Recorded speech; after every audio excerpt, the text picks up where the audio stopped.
Assalamualaikum, selamat pagi semua. Terima kasih Puan Farhana atas waktu ini tadi. Yang tak kenal saya, inilah mukanya Hazlan Abdul Hamid. Seperti yang Puan Farhana sebutkan tadi, tak lama baru 25 tahun dengan USM. Ini tahun ke-25 saya. InsyaAllah apa yang kita ada tu kita nak kongsikan lah.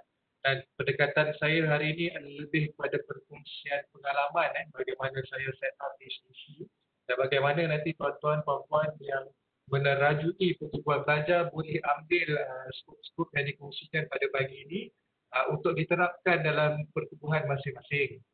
Ada dua isu besar di sini. Yang pertama, satu, kita nak realisasikan agenda hebat.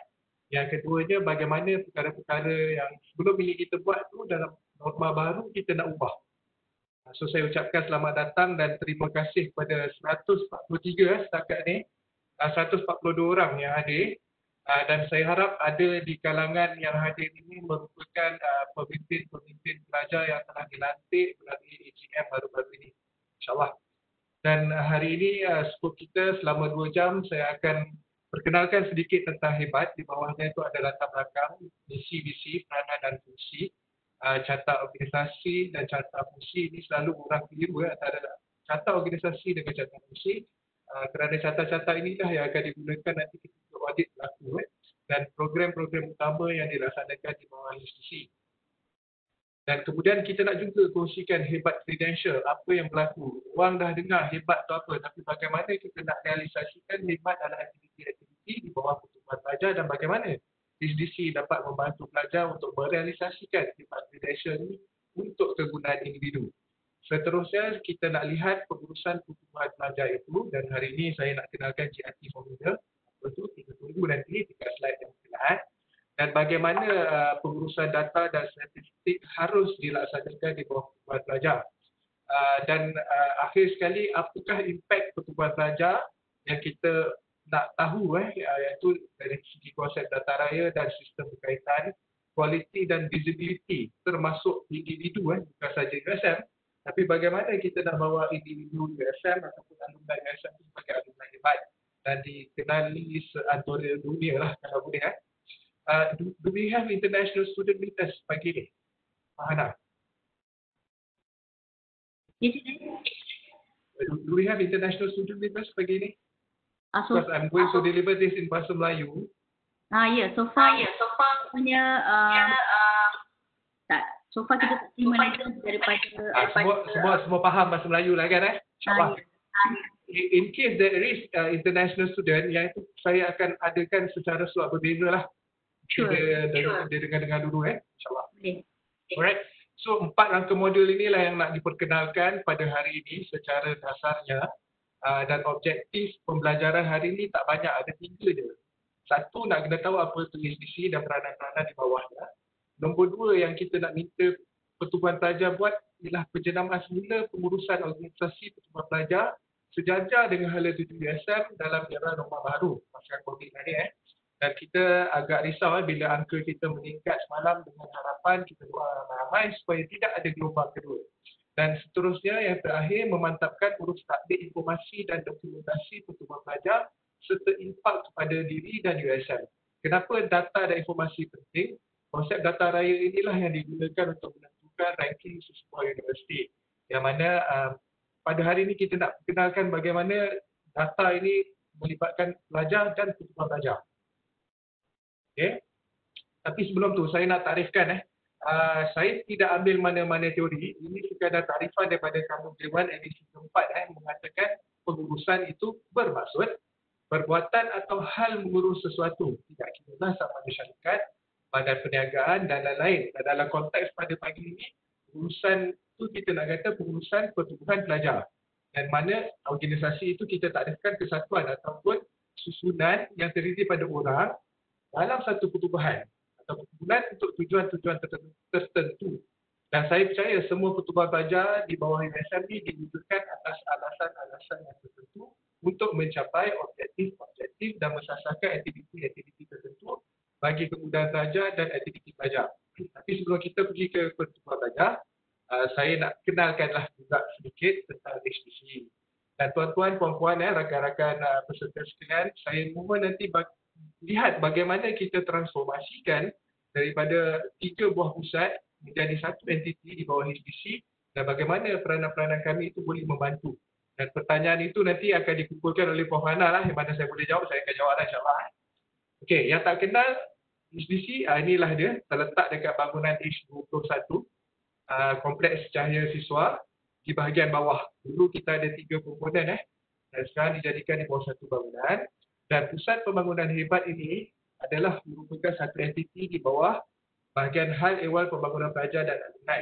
Di bawah TNC HEPA ada 4 komponen. Satu, bahagian hal ehwal pelajar itu sendiri, yang mana diketuai oleh Encik Muhammad. Di bawahnya lah ada kebajikan, ada entiti, ada counselling.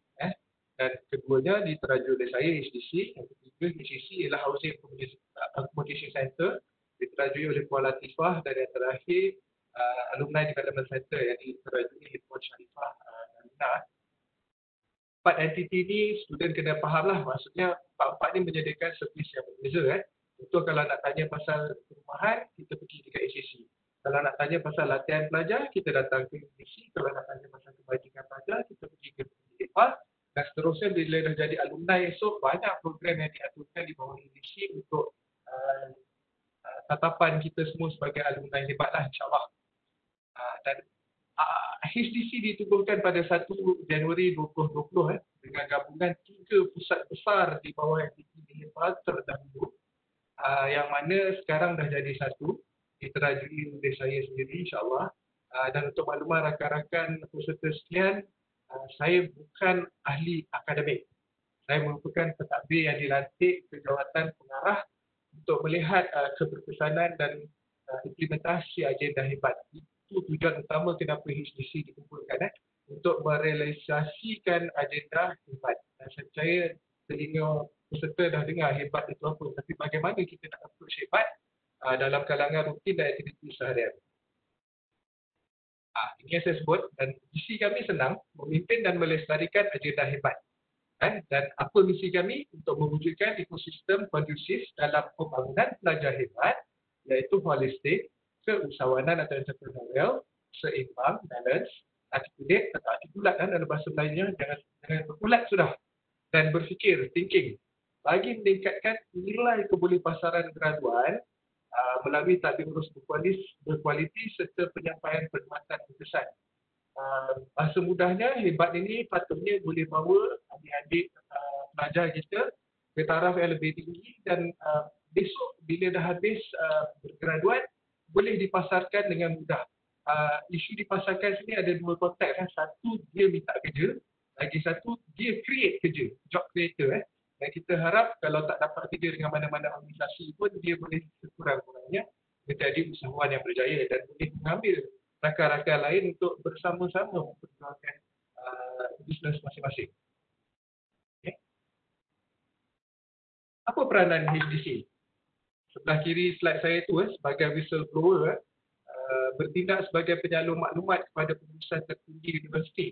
Dan maklumat ini sudah pastinya adalah maklumat yang dapat daripada para pelajar melalui pertubuhan-pertubuhan yang kita latih. Jadi change agent bertindak sebagai ejen perubahan melalui inisiatif dan program yang terlibat khusus melalui 4 sektor. Dan Alhamdulillah tahun ini HDC telah terima satu daripada 25 inisiatif yang diperkenalkan oleh universiti di bawah Graduate Employability Enhancement Programs. Dan kita juga menjadi advantage custodian, iaitu bertindak membantu universiti dalam meminimumkan risiko pengurusan aktiviti pelajar. Ini sangat-sangat pada saya mencabar sebab kita pun tahu di kalangan pelajar ni ada beberapa jenis yang kita perlu memberi perhatian khusus. Ini termasuk orang keistimewaan upaya yang mana kadang-kadang kita terlupa peluang ini dalam kita punya aktiviti pelajar. Dan HDC juga bertindak sebagai facilitator untuk membimbing rakan-rakan pelajar kita bagaimana untuk menjadi ataupun mengelolakan aktiviti-aktiviti besar di peringkat universiti maupun di peringkat kebangsaan. Yang pentingnya yang bawah tu sekali yang saya birukan tu ialah untuk memberi hak pengupayaan kepada pelajar dalam aktiviti pembangunan pelajar.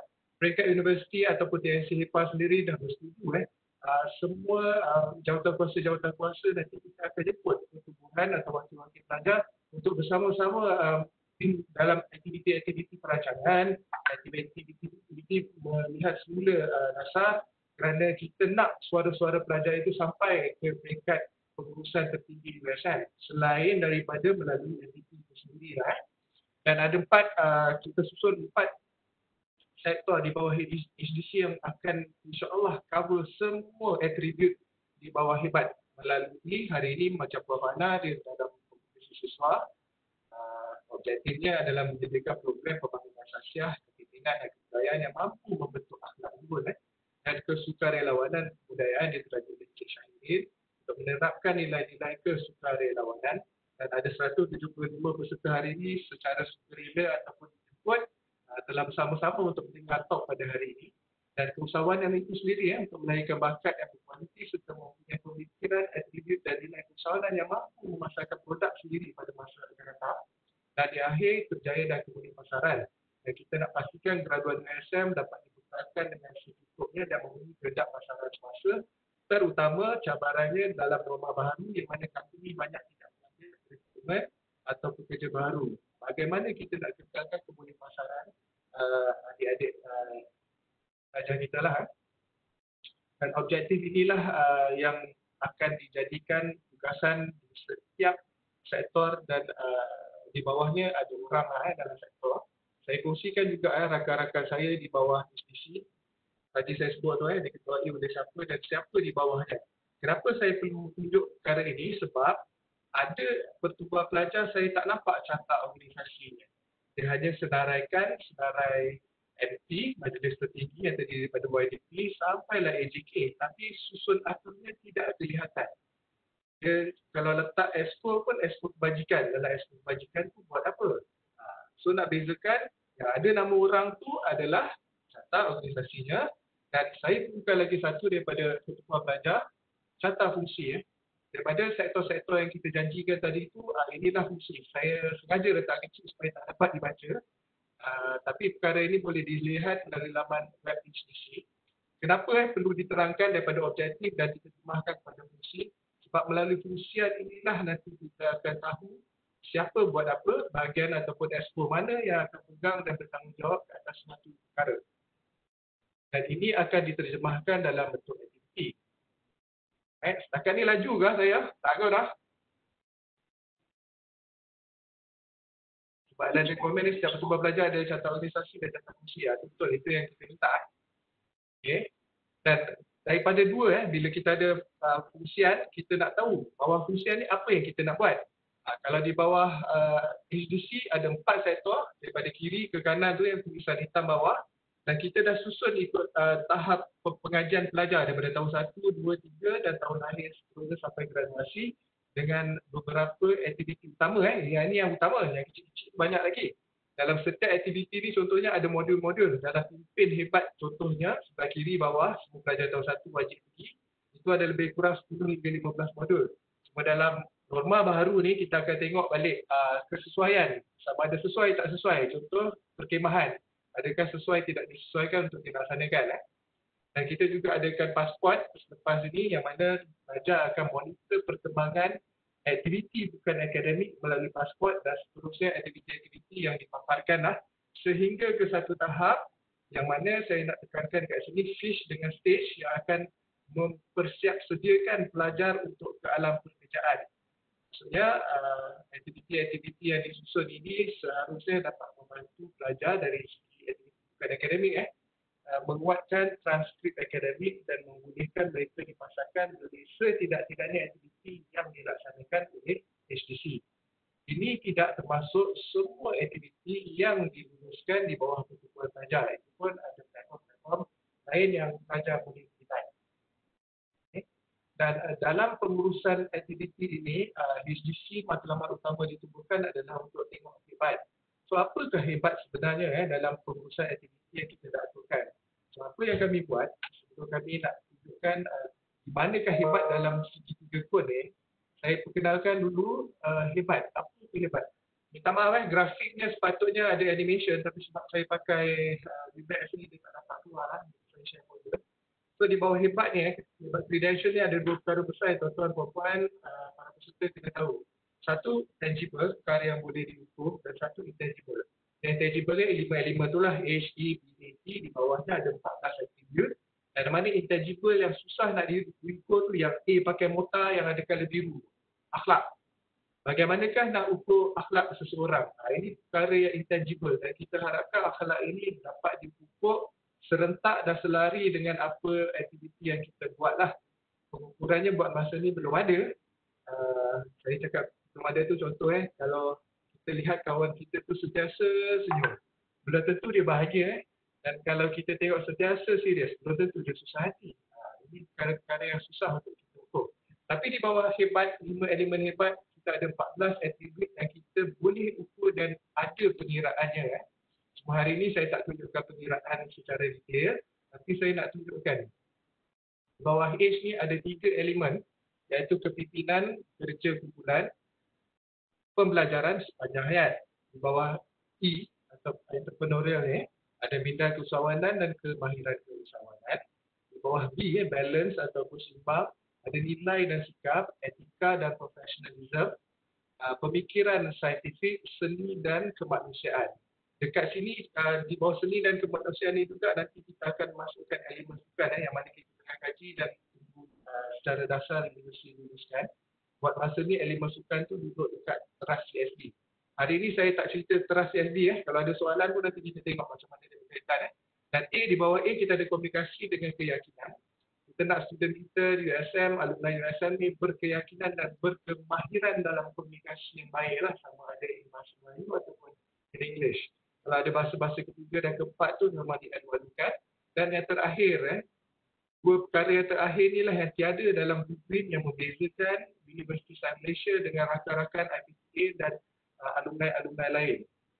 Dan thinking part yang mana kita nak pelajar kita berfikiran kritis, dapat menyelesaikan masalah.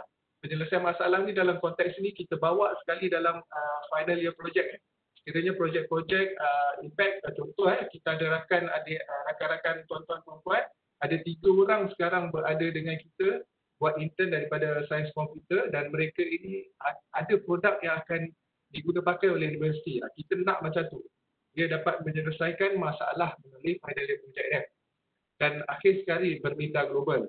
Kita tak nak kita punya student tidak bergaul dengan international student lain lah contohnya. Kalau dia orang Johor, dia kawan dengan orang Johor, dia orang Perak, dengan orang Perak.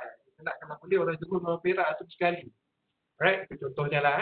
Dan 14 atribut ini ada cara penilaian dan ada terjemahannya yang saya tidak kongsikan dalam platform ini. Dan Puan Farhana, saya percaya di bawah karakter hebat itu telah terangkas secara ringkas apa yang patut ada dalam setiap 14 atribut ni penjelasannya. Okay. Tapi bagaimana 14 ini tadi disesuaikan dengan aktiviti yang kita buat. Inilah cerita dia. Kalau tadi tuan-tuan, puan-puan, adik-adik peserta tengok sebelah kiri itu ada tahun 1 sampai tahun akhir. Di bawah hebat ni kita ada 4 level atau 4 tahap. Bawah first year tu kita nak budayakan, kita nak bagi tahu setidak-tidaknya tahap pengetahuan lah. Semua pelajar tahu atribut hebat 14 ni apa dia. Kalau tak tahu 14 ni setidak-tidaknya 5 tu lah H, E, B, A, T tu apa dia. Lepas tu kita bawa ke level lagi satu pengukuhan. Dalam level pengukuhan atau tahap pengukuhan ni, pelajar-pelajar harusnya berkemampuan untuk berfungsi ilmu yang dia ada dan diterapkan dalam aktiviti-aktiviti dalam konteks hari ini pertumbuhan pelajar dan pengupayaan aplikasi. Okay. Bagaimana diaplikasikan benda itu dalam kehidupan harian. Saya ambil contoh elemen E, entrepreneurial. Kalaulah dia sebelum masuk Universiti Sains Malaysia dia dah ada bisnes online, bagaimana sekarang dia nak budayakan bisnes online tu dalam, ini jangan sampai ganggu akademik lah, dalam dia punya kehidupan harian di Universiti Sains Malaysia. Dan dia kukuhkan tu dengan perkongsian, dia bawa pula bisnes dia tu contohnya melalui mana-mana platform pertubuhan pelajar. Dalam konteks ini mungkin kelab keusahawanan. Lepas tu diaplikasikan dengan rakan-rakan lain dan benda itu dihayati dan ditikap oleh rakan-rakan lain. Proses itulah yang kita nak bawa sebenarnya. Bukan sekadar untuk join dan dengar. Join dan dengar tu you akan dapat mata CSD untuk peserta lah. Tapi dalam hebat ni kita nak mereka lalui proses itu dan mengalami semua 14 elemen. Itu cara mana kita susun dan kita letakkan badges. Yang sebelah kiri shield tu sebenarnya badge yang kita nak nominate pada pelajar. Dan bagaimana kita ukur ini, saya bagi ringkasan sedikit dia. tak banyak, ada 4 peringkat pengukuran dari segi dimulakan dengan bronze. Bronze ni bagi pelajar yang mewakili pusat pengajian, pertubuhan pelajar, desa siswa, tu bolehlah bagi bronze. Kalau kata tadi pimpin siswa hebat tu, kalau dipersetujui peringkat universiti, 14 elemen ni kita perkenalkan dulu dalam pimpin, dan itulah yang akan kita kongsi dan semua akan dapat bronze, insyaAllah. Okay? Dan untuk dapat silver, peringkat silver, dia kena wakil pusat pengajian atau wakil desa. Gold, wakil negeri ataupun peringkat universiti dan seterusnya platinum. Platinum inilah yang kita rasa bagaimana kita nak groom atau kita nak design supaya student kita ni boleh pergi kat peringkat antarabangsa. Dan ada 2 rakan kumpulan saudara-saudari yang telah berjaya masuk ke peringkat final U-Magic. Yang ini pun kita doakan supaya dia boleh ke peringkat international lah. Kalau U-Magic itu besok dia menang peringkat akhir, peringkat kebangsaan. Dan nilai-nilai 14 ini sekiranya dapat ataupun sekiranya dinilai ditunjukkan dekat graf yang hitam tu. Yang atas tu 5 elemen, pecahan graf di bawah tu adalah 14 attribute di bawah hebat. Kita kalau boleh nak semua warna biru. Biru ni kalau dalam konteks ni platinum lah. Tapi platinum ni kena tengok dia punya dasarnya adalah wakil kebangsaan ataupun antarabangsa. Bukan semua orang boleh wakil peringkat itu.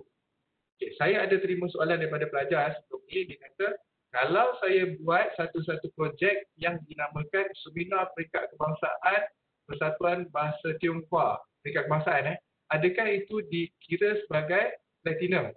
Saya kata belum boleh dikira platinum kerana dibuat dalam USM walaupun namanya peringkat kebangsaan atau antarabangsa. Tetapi kalau dalam seminar itu dia berjaya jemput 50 rakan dia dekat universiti luar negara, itu boleh diangkat martabatnya menjadi seminar peringkat antarabangsa. Tapi kalau namanya setakat antarabangsa atau kebangsaan, mainan pesertanya hanya peringkat dalaman atau peserta UA peringkat Malaysia, minta maaf dia masih peringkat universiti. Universiti ni paling tinggi kita boleh bagi mungkin gold. Tapi ada pula bagaimana nak dapatkan platinum ni, ada pecahan yang saya tak tunjuk hari ni, itu nanti talk lain lah. Jadi tengah kita finalize dengan peringkat dasar dan pengurusan tertinggi.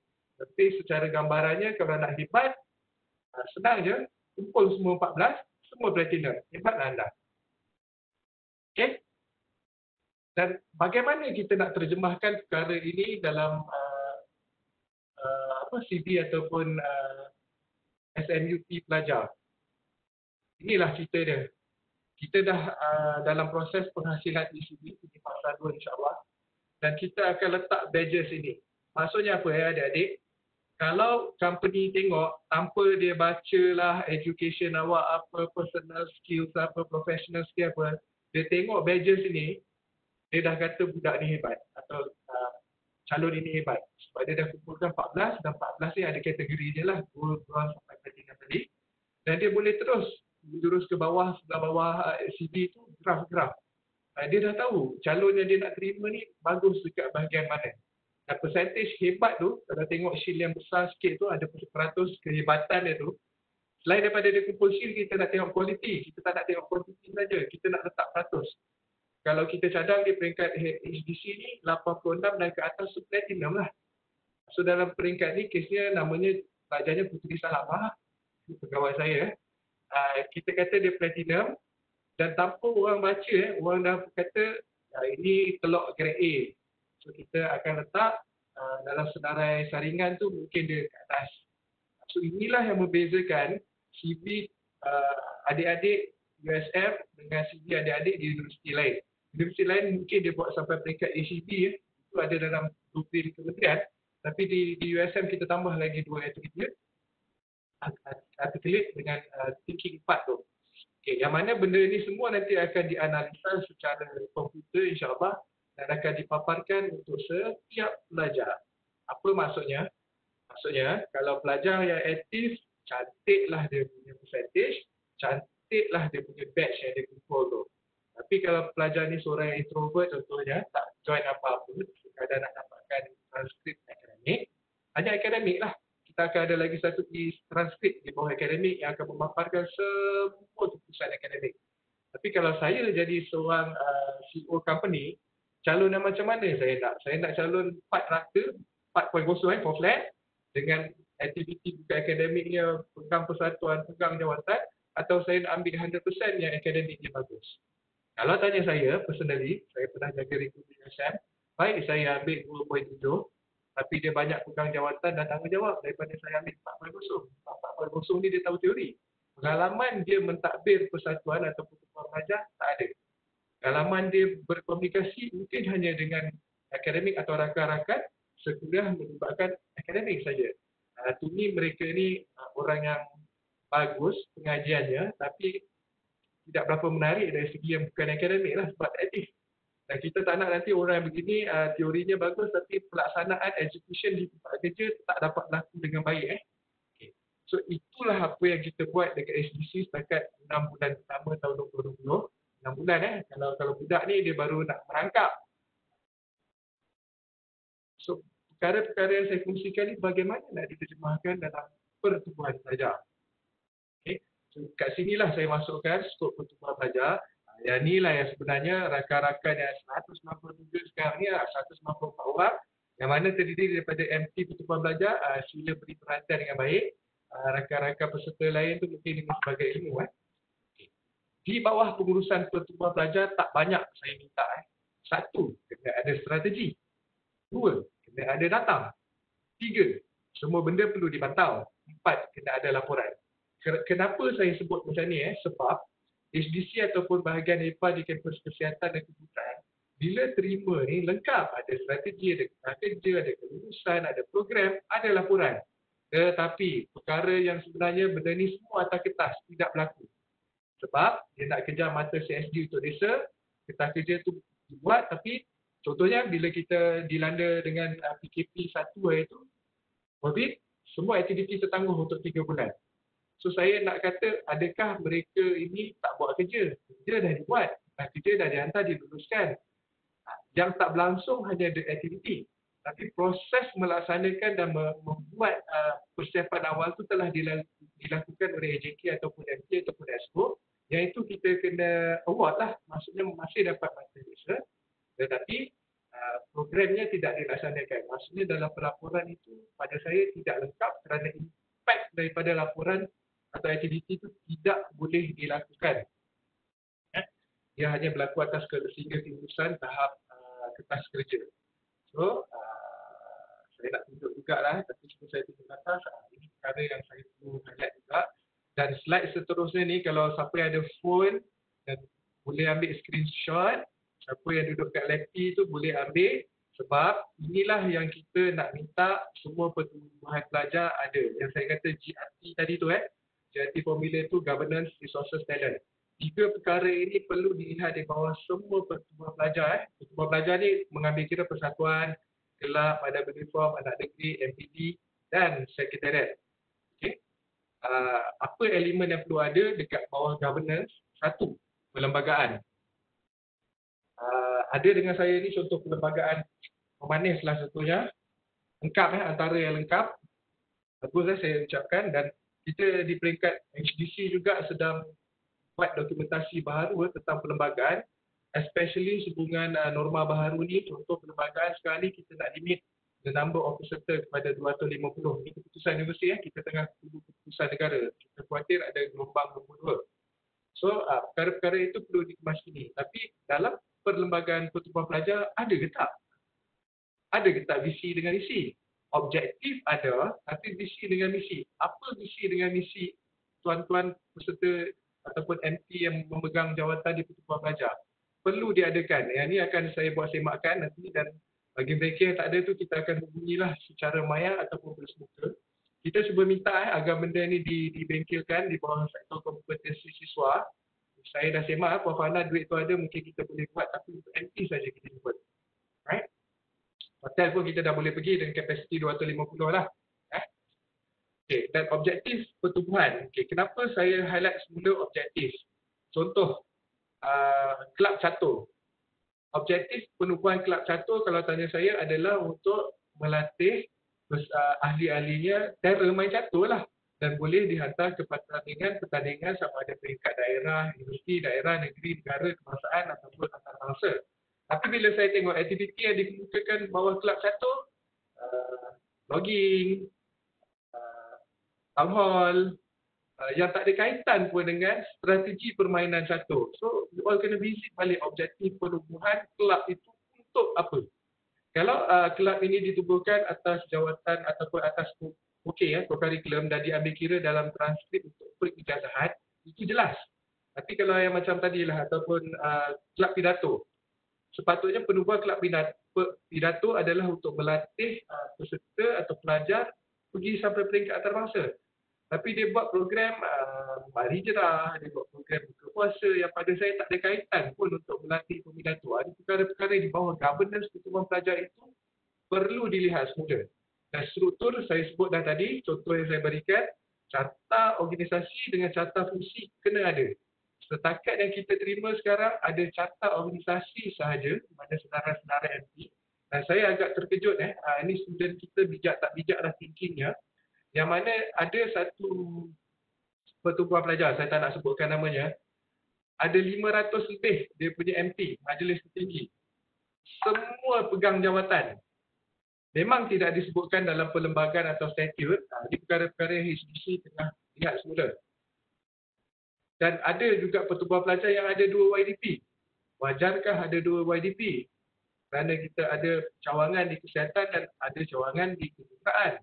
Ini perkara-perkara yang saya highlight hari ini tapi akan diperincikan dalam kita punya seksi mamal nantilah. Cuma bagi mereka yang pegang jawatan dalam 204 orang ni, tuan-tuan, puan-puan, adik-adik dah kena fikir bagaimana nak terjemahkan perkara yang saya minta ni dalam bentuk kertas kerja supaya kita bila semak tu nanti ada.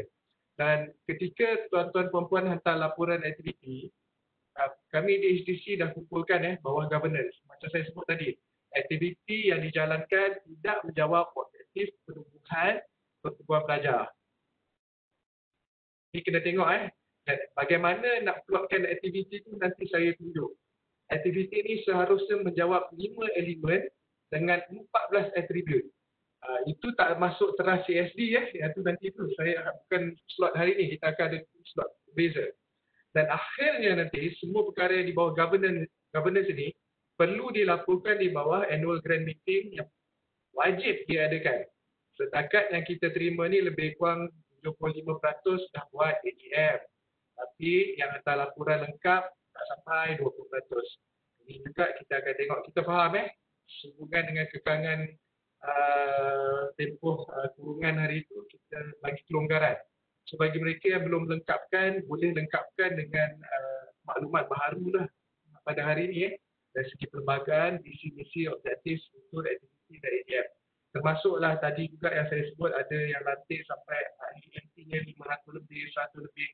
Kalau saya tanya dan tuan-tuan nak strukturkan dan tak boleh menjawab 14 atribut tadi, saya akan panggil semua MP itu datang menghadap.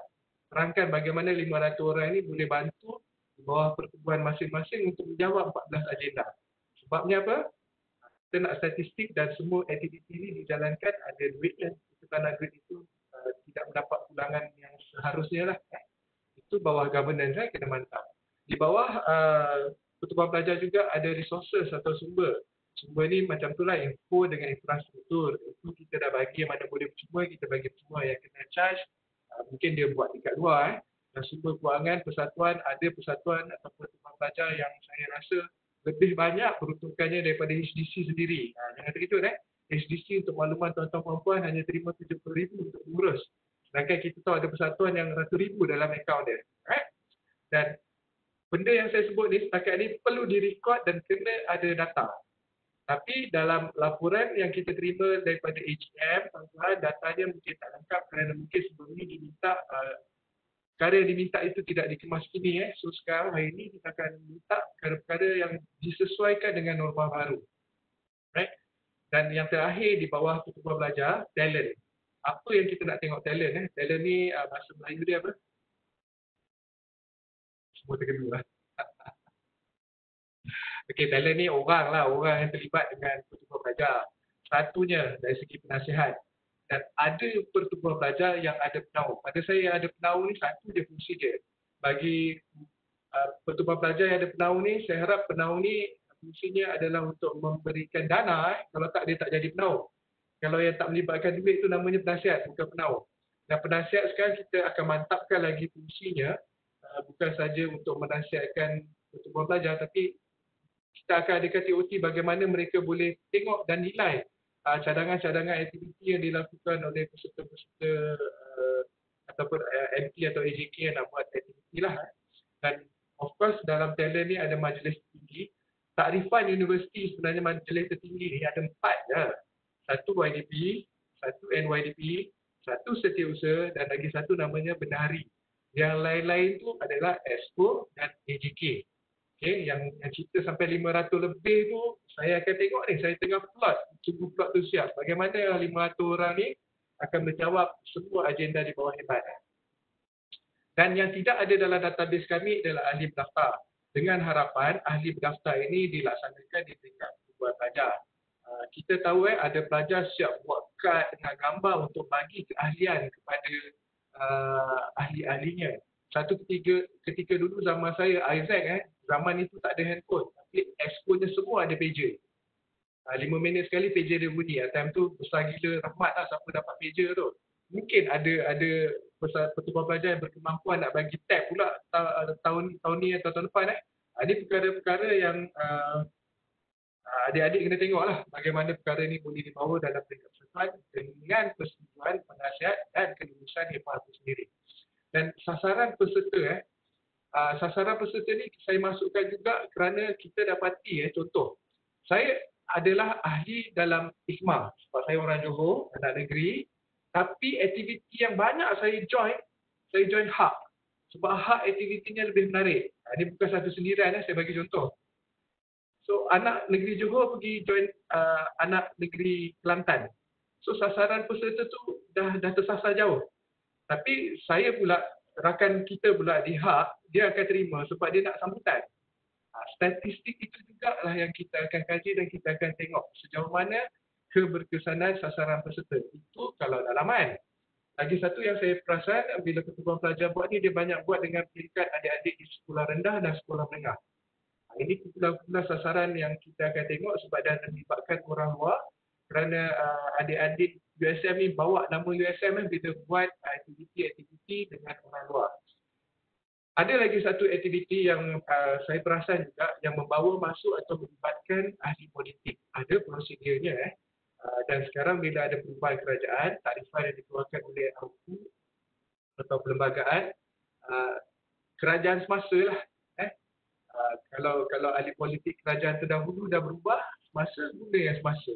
Ya, ini ada pemberingkatan yang kita harus tengok dan impak-impak dalaman atau luaran yang kita harus sensitif untuk mengindahkan penularan negatif berlaku. Semua yang saya sebut, GRT ni governance, social talent, perlu menjawab terasi SG yang color biru tu dan perlu dipetakan dengan semua elemen hebat. 5 elemen hebat, ada 14 atribut di bawahnya. Yang mana kita dah kemas ini juga borang permohonan aktiviti itu ada kedua-duanya. So bila semakkan kita tengok kedua-duanya tak ada, sebab itulah kita akan return balik nanti kita kerja adik-adik untuk dilihat semula. Sebab kita tak nak aktiviti itu tidak boleh diplotkan di dalam mana-mana terasi SG ataupun elemen hebat. Itu strategi. So strategi inilah perkara basic sebenarnya, belum masuk strategi pun. Kena ada dulu barulah kita nak tengok strateginya, kita nak panggil siapa, PM, kita nak melibatkan dengan rakan universiti area lain. Ini perkara-perkara yang tuan-tuan, puan-puan kena lihat. Seterusnya di bawah pengurusan pertubuhan pelajar, kita nak tengok data. Rakan-rakan peserta lain, ini adalah data yang sebenar yang kita ambil untuk 3 kampus keseluruhan pertubuhan pelajar, persatuan kelab anak negeri FPT pada Uniform dan Sekretariat ada 191. Halangnya daripada 191 ni sebelah kanan tu 26 tidak aktif, 14%. 165 aktif. Kita di peringkat HEPA dah nak tengok dah 26 tak aktif ni patut dijumutkan atau patut buat apa. So saya akan pulangkan balik ini kepada NTP dengan pertubuhan pelajar nanti untuk bincangkan bersama-sama pegawai SDC sebab di dalam kalangan tidak aktif ni ada duitnya. baki-baki dulu yang telah berbunga-bunga bertahun-tahun yang ada duit yang kita kumpul-kumpulkan banyak Dan kalau tengok belah duit tu, bawah sekali sebelah kiri mana kumpul tu, duit bawah pertubuhan pelajar di Induk sahaja ada lebih daripada 650,000 cash. Ini tidak termasuk akaun yang tidak di-declare. Saya juga merupakan pemimpin pelajar dulu. Kebanyakan persatuan yang saya pegang, ni off record ada akaun pendua yang mana kita tahu akaun pendua ni akan digunakan untuk contingency, untuk aktiviti-aktiviti yang tidak membolehkan dibayar secara giro ataupun melalui prosedur bendahari USM lah. Tapi jangan quote saya, tu salah, tu bukan strategi namanya itu perkongsian. Tapi tengok yang tulisan hijau ni. Contoh di Induk ada 267 permohonan yang telah diluluskan. Hanya 85 selesai. Ini sehubungan COVID hari itulah 182 tertangguh. Okey. Kita boleh tengok juga di kampus kedutaan dan rakan kita di kampus kesihatan mungkin sebab terlalu busy mengejar atau melaksanakan pengajian tak banyak 15 permohonan je. Para doktor di sana sibuk. Aktiviti ini yang dikawal oleh atau data ini dikawal oleh institusi.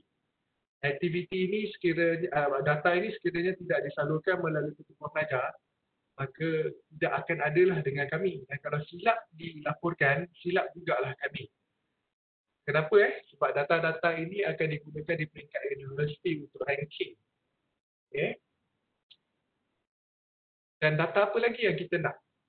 Satu, yang data belum ada dalam kita punya pangkalan data keahlian.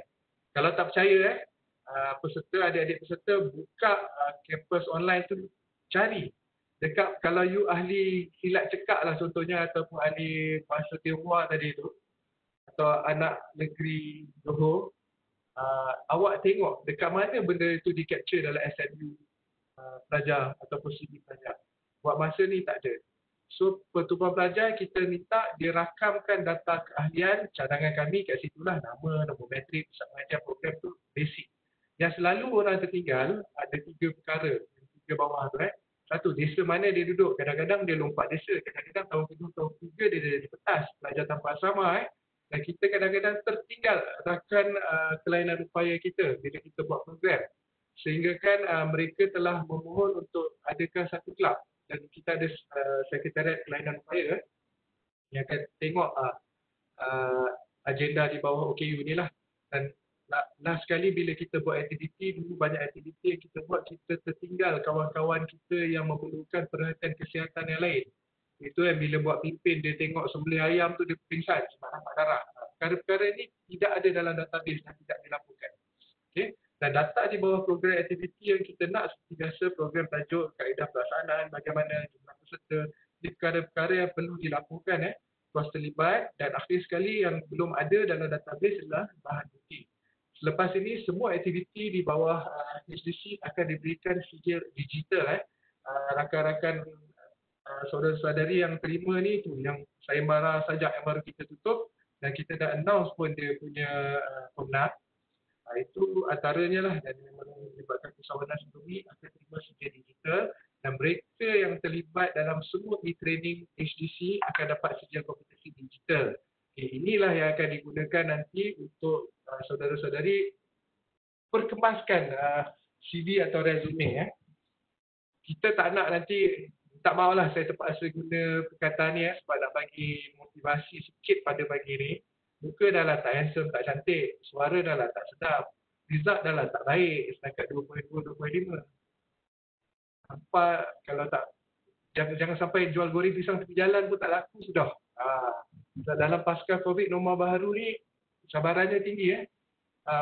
Rakan-rakan saya sendiri dalam industri dah banyak kena BSS. Itu yang dah jawatan-jawatan besar.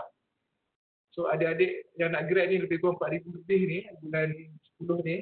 Walaupun tak ada majlis graduasinya, kita dah nak, HDC dah bertanggungjawab untuk pastikan saudara-saudari ni dapat pekerjaan. Setidak-tidaknya kalau tidak mengikut bidang pun, ada income bulanan. InsyaAllah kita akan aturkan dan ada dah perbincangan di peringkat KTT dengan industri. Cumanya kita nak bias lah supaya adik-adik ini boleh join. A little bit dry tapi saya kena kongsi juga. Dan of course di bawah pengurusan pertubuhan pelajar, kita kena pantau elemen yang ketiga tadi. Bagaimana kita nak pantau, kita dah hasilkan sistem. Saya dah plotkan ya, pasal 1, pasal 2, pasal 3 yang siap Mac 2021 kalau saya harap. Semua sistem di bawah era baru ni kita nak online kan. Termasuk permohonan aktiviti atau program di bawah pertubuhan pelajar yang dinamakan SISPA, Sistem Permohonan Aktiviti Atas Talian, SWIS, usahawan, sehingga ke e-AGM pun akan kita buat secara sistem. So, saudara-saudari tidak boleh elak, benda ni kena isi sebab kita boleh track dah siapa yang buat, siapa yang lengkap, siapa yang tak. Dan fasa 2 MyCSD juga dah HDC dah adakan mesyuarat. Kita nak tengok bagaimana sekarang perkara-perkara yang dilaksanakan ni boleh terus import ke MyCSD 2 tanpa ada laluan semula. Dan dalam fasa 2 juga kita akan buat hebat credential juga secara atas talian. Yang ni akan kita tengok nanti siapa yang dapat badge tadi itulah yang dapat platinum ke, gold ke, silver ke atau bronze. Dan ini boleh dipaparkan dan dilihat daripada tahun pertama. Contoh adik-adik yang nak masuk bulan Oktober ni, dia dah dengan harapan dashboard tu dah siap dan dia boleh pantau. Dan universiti juga yang warna hijau tu akan sediakan e-transcript dan e-scroll. Dah tak ada ketar-ketar dah lepas ni, semua dari segi security yang kita tengah kaji. Dan akhirnya ECV, dan tadi saya sebut CD, saya tak sebut ECV, dan ada VCV. VCV ni video yang mana orang dah tak tengok dah tulisan tadi tu. Daripada badges yang tuan-tuan dapat, saudari-saudari kena hasilkan video pendek berdurasi lebih kurang seminit setengah, menceritakan kesimpulan, dan itulah yang akan kita hantar ke industri untuk kita quote-unquote jual kita punya pelajar supaya mereka ni boleh bersaing dan dapat kerja lah di peringkat dunia pekerjaan nanti dalam industri. Dan industri yang kita aturkan ni tak main lah yang cak ayam. Kita cuba dengan buat top glove. Tapi ingat adik-adik, walaupun tak cak ayam, yang tak cak ayam ni kriterianya selalu dia letak 3 pointer. Itu saya sebut tadi. Bagi rakan-rakan kita yang tidak mencapai 3 ni, apa yang kita dapat? Itulah peranan HDC. Dan bagi mereka yang terima jemputan hari ini, saya percaya dalam 208 orang ni, ada jemputan khusus daripada saya, ada sebab-sebab tertentu kenapa kita panggil dan kita dedahkan dengan kompetensi. Supaya dalam CV atau transkrip bukan akademik dia tu cantik dan boleh membantu dia mendapatkan pekerjaan esok. Pelaporan, ini sebenarnya ada animation, tapi sebab dalam ni tak ada, tuan-tuan nampak berserabut sikit lah. So laporan aktiviti pertubuhan yang sebelum ini dah dikenalkan juga di bawah e-training kami. Yang kuning itu normal aktiviti objektif JK peserta kewangan, itu normal. Yang agak luar biasa dan hari ini kita tambah, kita nak tengok laporan impact dengan foto, gambar-gambar berkaitan serta video. Ini yang minta bukan saya ataupun USM, ini peringkat KPT. So kita dah mula berjinak-jinak dengan, kalau tuan-tuan tengok Facebook kami, kita dah ada video-video tertentu yang kita buat. Video inilah yang akan digunakan, rakaman inilah akan digunakan untuk kita gunakan video klip pendek nanti, bila dah gabung-gabung ke peringkat kementerian. Dengan harapan pelakon dalam video tersebut tu berjenis dan dialognya juga berjenis. So bagaimana aktiviti tuan-tuan, saudara-saudari ini diplot dengan 14 atribut. Ini saya tak sebut CSD 8 tu, saya sebut 14. Inilah contohnya kalau kita tengok tajuk aktiviti, kita ambil lah keusahawanan. Of course dia akan jatuh bahagian keusahawanan. 1. 2. Objektif dia untuk capai apa? Dalam contoh ini saya bagi nilai dan sikap. Etika profesionalism untuk jadi seorang usahawan kena ada etika dan nilai-nilai integriti untuk berniaga, dan perlu ada komunikasi objektifnya. Jadi usahawan kalau tak pandai nak market, memang orang tak belilah. Dan AJK, of course AJK itu akan ada MT, itu sudah jatuh atas kepimpinan. Dan AJK juga saya percaya selain daripada komunikasi, kita nak ada yakin. Dalam konteks ini, contoh yang saya berikan, dia buat projek keusahawanan ni dengan University of Kiel dekat London contohnya, dekat UK. Dan pesertanya juga kita selalu dapat markah penyertaan atau CSD. Kita nak selain daripada dia datang atau mencari nilai yang 210 online ni, bukan semua 100% ada, setiap bulan dia online dia tinggal. Okay? Tapi kita nak apa yang dia capai, itu perlu dilaporkan. Dalam konteks ini, bidang keusahawanan lah setidak-tidaknya.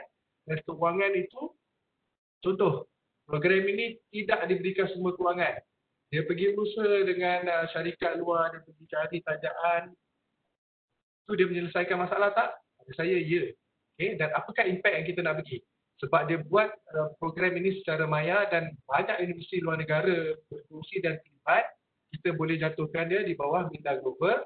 Dan again, foto dengan bukti video pendek itu, of course kena ada kerja kumpulan dan melibatkan, kalau video itu ditonton lagi 10 tahun dan kontennya masih valid, itu dah melibatkan pembelajaran sepanjang hayat. Inilah cara kita lihat dan mungkin sebelum ni adik-adik kita tak pernah tengok dan tak pernah tahu macam mana perkara ini dibuat. Inilah di sebalik tabir HDC dan peranan HDC. Alright. Dah nak habis dah ni. Last sekali, impact pertubuhan pelajar. Okay. Bagaimana pertubuhan pelajar memberi impak kepada Universiti Sains Malaysia? Lari sikit minta maaf.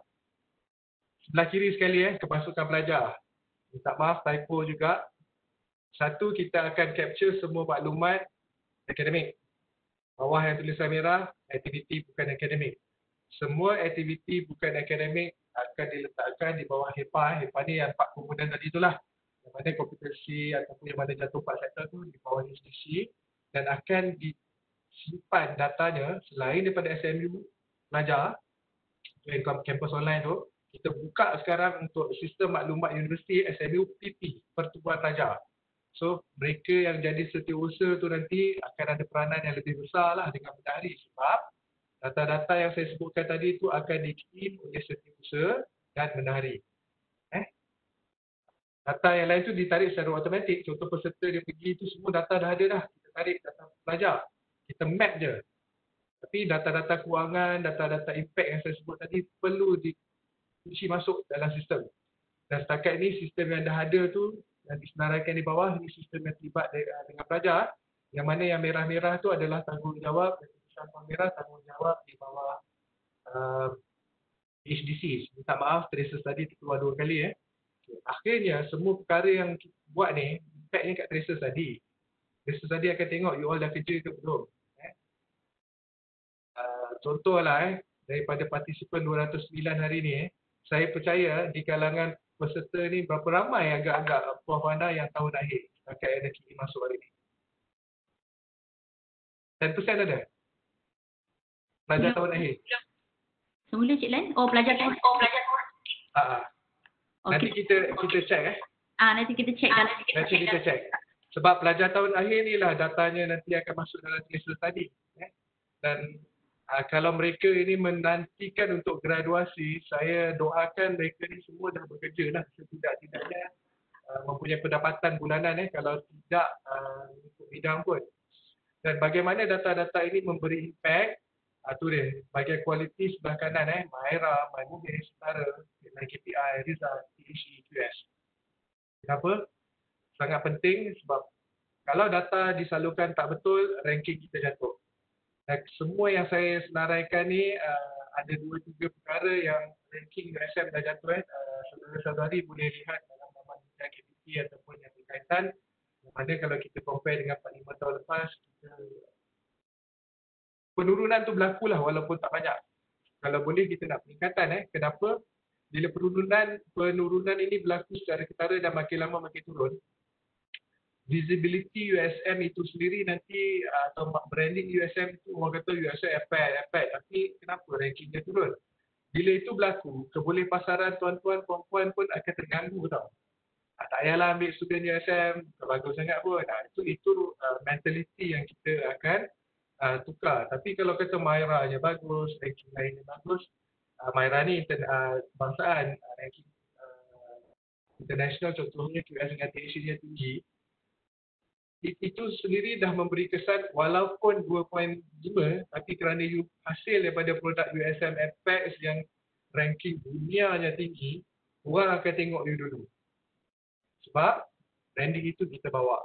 Ini perkara-perkara yang bagaimana pertubuhan pelajar boleh bantu kita lah. Contohnya saya tunjuk kat sini dalam SDG bawah THC Sustainable Development Goals ni ada beberapa perkara lah saya tak nak contoh saya ambil perkara satu tu no poverty ataupun tiada kemiskinan.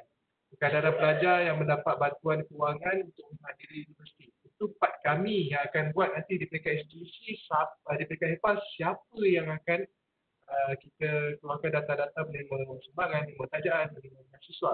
Tapi tengok bahagian nombor 2, program anti-poverty university. Selain daripada bank, food bank yang ada dengan HEPA ni, ataupun yang ada dengan desa, saya tidak lihat sepanjang 2020, Pertubuhan Pelajar ada buat program yang melibatkan anti-poverty. You tahu tak berapa ramai kawan-kawan you tak ada duit, tak boleh nak makan. Persatuan mana yang patut ambil cabaran itu dan buat aktiviti itu? Perkara-perkara inilah yang kami di HDC tengah tengok. Sifar kelaparan, berapa ramai rakan-rakan you tak makan.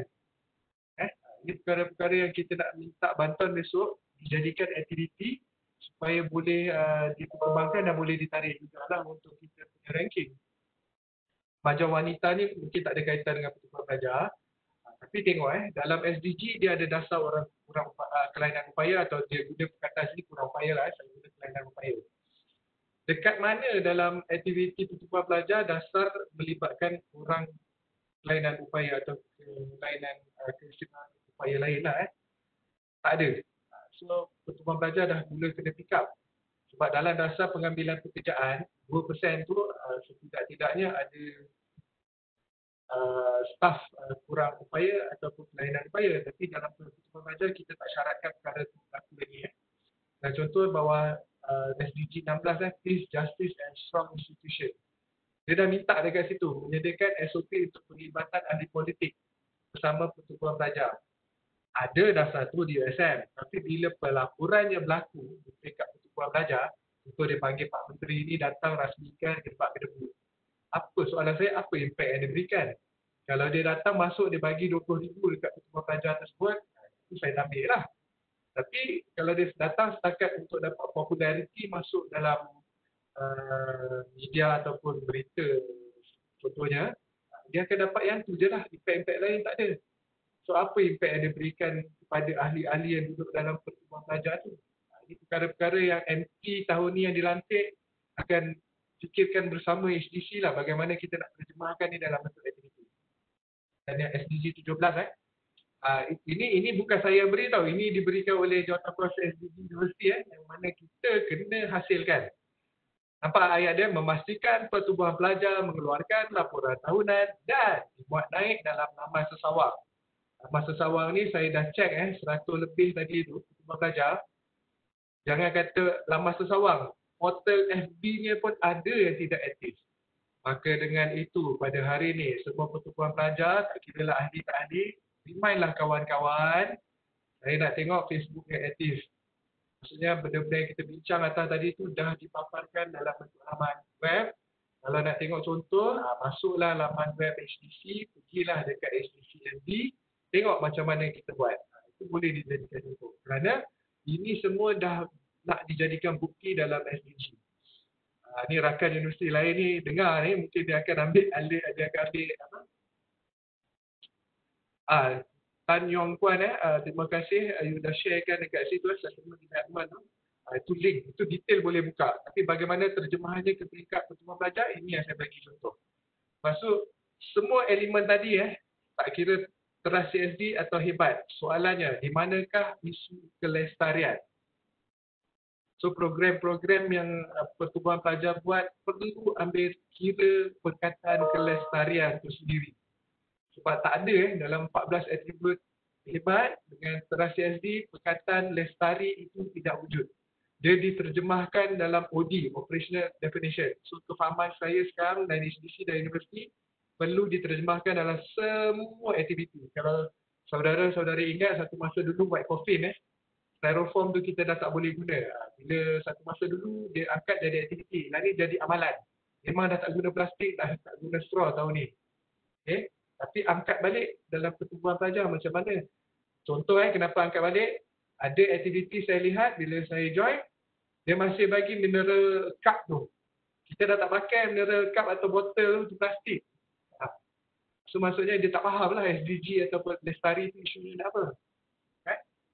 Dan selain daripada kita plotkan dekat atribut hebat, HDC juga dan dengan bantuan Pertubuhan Pelajar nanti akan tengok level mana dalam SDG tuan-tuan boleh bantu kami atau institusi atau universiti untuk lihat perkara ni lah. Right?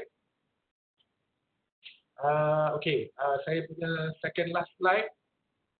Semua yang disebut itu dah diterjemahkan dalam bentuk Canvas, HDC dan hemat credential. Yang kita cuba map, kita petakan supaya nanti para pelajar nampak ke arah mana. Especially adik-adik kita yang nak masuk bulan Oktober ni.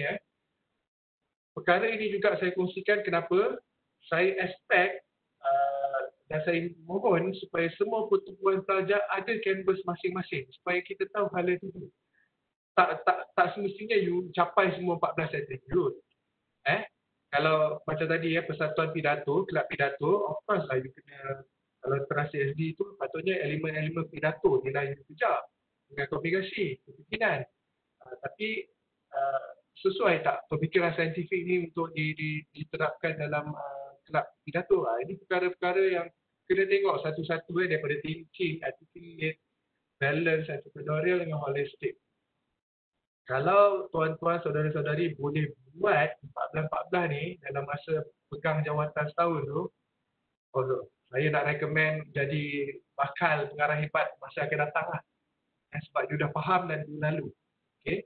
Kita tak nak pengumpulan mata CSD itu semata-mata dan kita tak nak you join itu semata-mata tanpa ada rasa pengalaman melalui membuat perkara tu. It's the process bukan the tajuk. Hari ni saya cuma dekatkan proses tau, bukan ilmu saja, tapi bagaimana nak terjemahkan proses itu dalam aktiviti pertubuhan pelajar masing-masing. Dan kita juga di HDC nanti berkemungkinan saya tengah tengok, kita nak adakan twin program bersama pertubuhan pelajar. Ini sektor siswa lah. Contohnya hari ini saya bagi talk, akan di-pair dengan pemimpin pelajar punya talk. Dia akan sahut secara back to back apa yang diterjemahkan oleh saya ni. Macam mana dia nak, kita mungkin jemputlah salah seorang atau dua orang bagi talk macam mana dia nak jalankan benda ni dalam peringkat pertubuhan pelajar. Ini perkara yang saya tengah tengok supaya kita boleh ketengahkan pelajar secara perlahan-lahan. Sebab dasar universiti dah minta kita libatkan pelajar. Tapi nak libatkan pelajar dalam kita punya jawatan kuasa ni, saya nak dia tu faham dulu. Kalau dia tak faham what's going on, macam mana dia akan jadi rebel lah nanti. Rebel tu maksudnya dia tak faham tapi dia hantam. Dia bagi negatif. Ini kalau boleh kita nak tengok secara bersama dan mengambil kira semua pandangan dan semua pihak. Right? Dan rakan-rakan adik-adik sekalian, saya punya slide ni tak banyak. Ini slide saya yang terakhir. Kalau banyak-banyak saya tak dapat pun, silalah snap slide ni.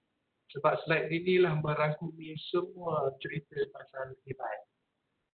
Dan hadam-hadamkanlah apa yang ada dalam setiap komponen tu. Yang tengah-tengah warna purple tu adalah misi dengan misi kami, bahasa Melayu, bahasa Melayu. Dalam tulisan putih, itu adalah 5 elemen hebat. Dan 5 gelap bawah tu adalah 14 atribut hebat BMNDI. Tapi kita juga ingat ada lingkaran biru muda yang membawa maksud akhlak ataupun the intangible part of whatever yang kita nak buat, semua aktiviti yang kita ada. Integriti dengan akhlak kena jaga. Kita tak nak hasilkan engineer yang 4.0 aktif, pegang sini sana persatuan. Kita tak ada syarat lagi di USM. You tak boleh jadi YDP atau kita maksimumkan jawatan yang pegang. You boleh pegang 100 jawatan kalau you nak. Tapi integriti tak ada. Saya bagi contoh integriti tak ada ni.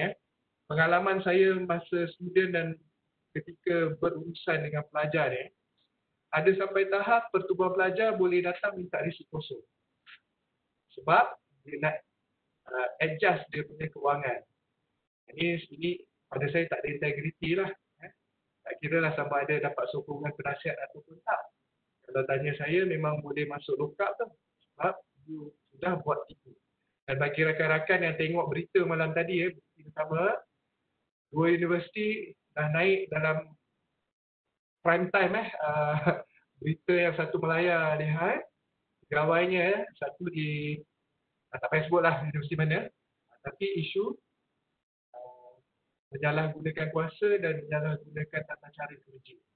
Ingat satu sen pun boleh dikenakan tindakan. Okay? Dan tuan-tuan yang pegang saudara-saudari yang pegang duit persatuan ni berhari-hari, you kena tahu tata cara prosedur universiti bagaimana.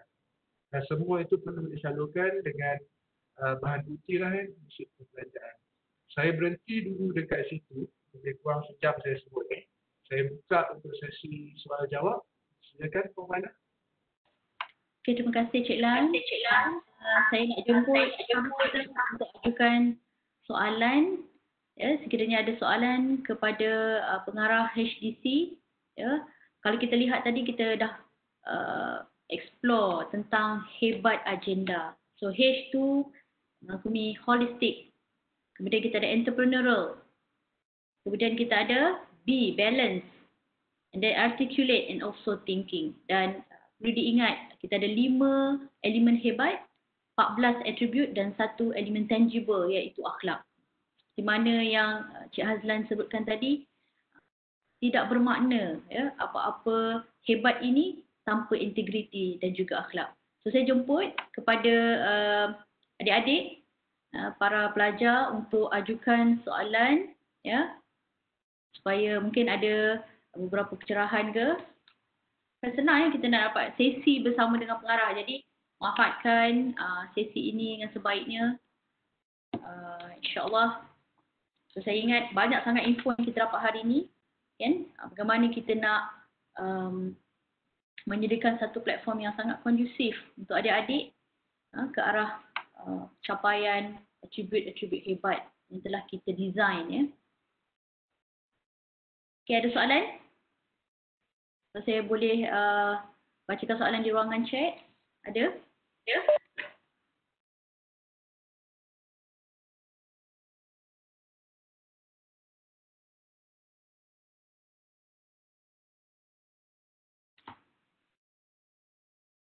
Untuk rekod peserta hari ini 212 orang.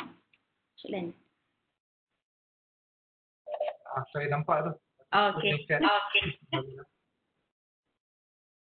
By the way, boleh tak siapa yang pegang jawatan dalam pertubuhan pelajar ni lantikan baru, identify yourself, angkat tangan ke, bagi emoticon angkat tangan atau thumb.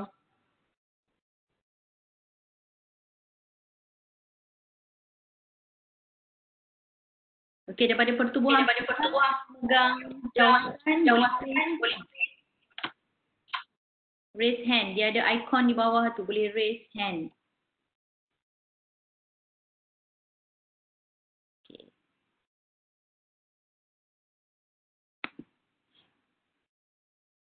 Dia kalau tak nak ngaku sini tak apa, kita boleh map ni, kita ada data. Saja saya tanya. Ada tak YDP yang dilantik? Saja saya tanya, YDP Kemar ada?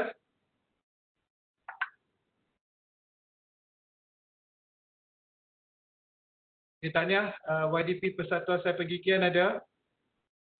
Saudara Kevin?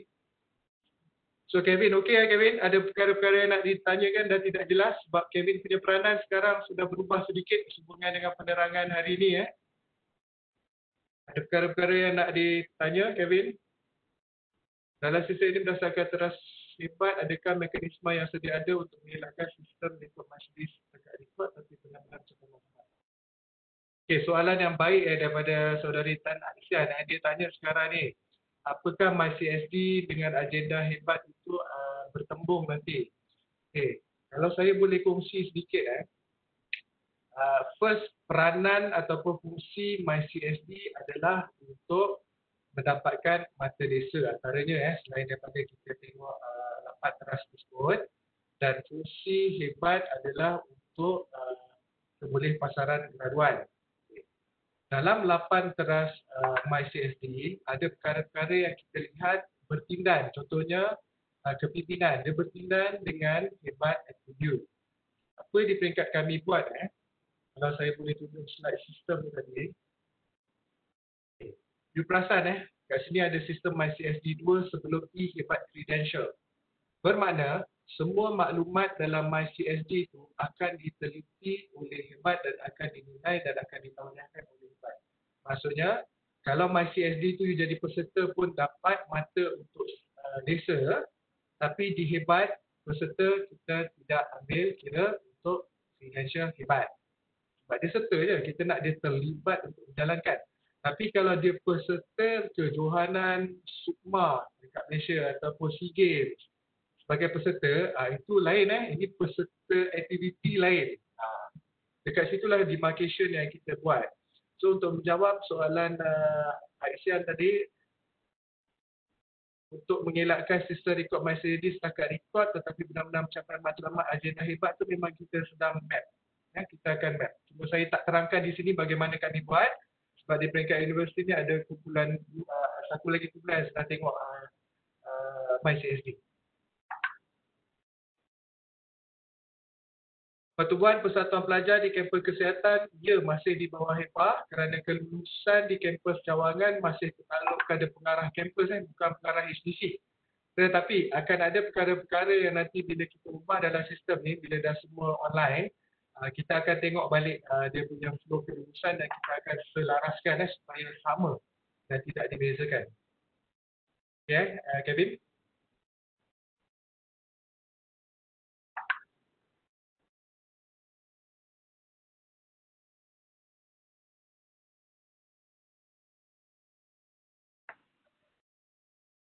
Okay, ada By the way, Aisan, did I answer your question? Aisan tak ada. Okay, ada lagi? Silakan. Slot ni memang saja sama-sama. Okey, salam tuan dan puan, adik YDP untuk HBP Association bagi pelajar HBP. Kebanyakan pelajar habis kursus dalam masa 3 tahun.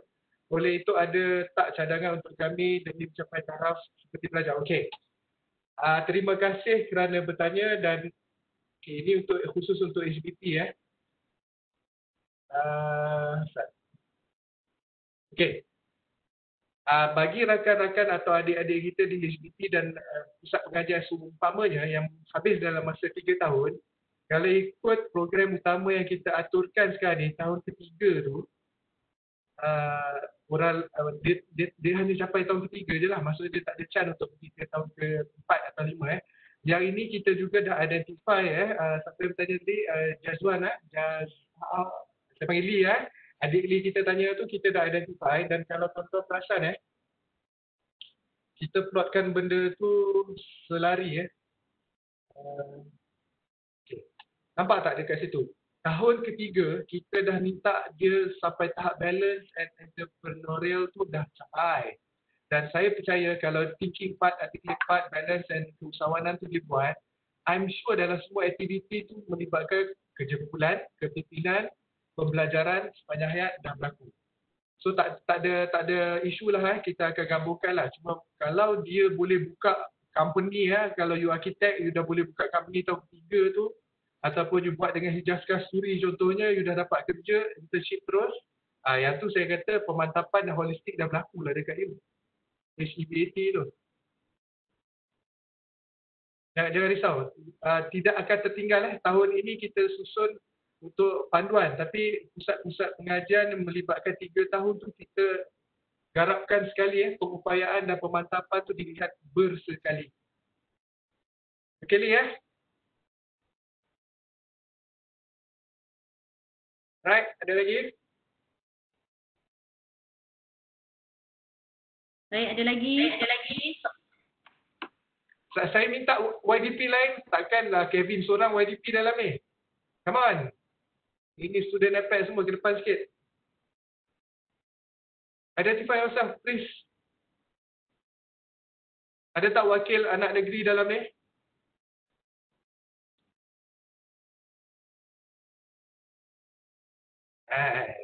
Semua tak nak jawab. Kepada YDP, perkenalkan diri.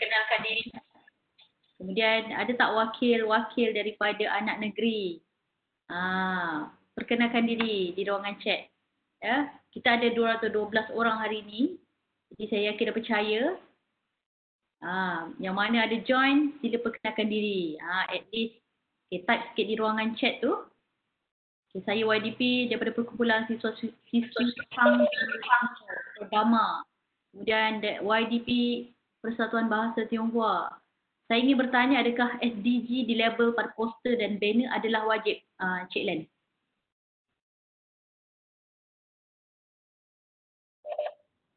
Okay. Yang ni dia peka dengan saya punya part yang bahagian SDG tu. Nampak tak dekat 2017 setiap aktiviti sama ada wacana, seminar, mikir, persidangan, silap typo tu perlu dilabel, memang perlu. Cuma kita akan bagi garis panduan nanti supaya nanti penasihat pertubuhan pelajar saudara-saudari pun boleh bersetuju sekali lah. Saya takut nanti kita dia kata A, dia kata B. Tapi ini kita akan bagi panduan, jangan risau. Bukan saja SDG, malah teras CSD dengan atribut hebat yang 14 tu selepas ni dalam poster nak kena identify siap-siap. Paling tidak pun dalam sistem tu nanti bila key in kita dah tahu dah dia menjawab yang mana satu. Sebab tu tadi saya minta dalam pelaporan tu, ni slide yang saya tunjuk ni dikenal pasti ni. Satu aktiviti boleh capai 14. Ada satu aktiviti mungkin 3. Dia bukan one size fits all. Dia you all yang kena define sebab you all yang hantar kita kerja tu. Di peringkat HDC atau HEPA nanti kami akan pastikan betul tak betul lah maklumat tu. Dan sama ada boleh diangkat di bawah mana-mana ranking. Dia banyak ranking setara semua tu.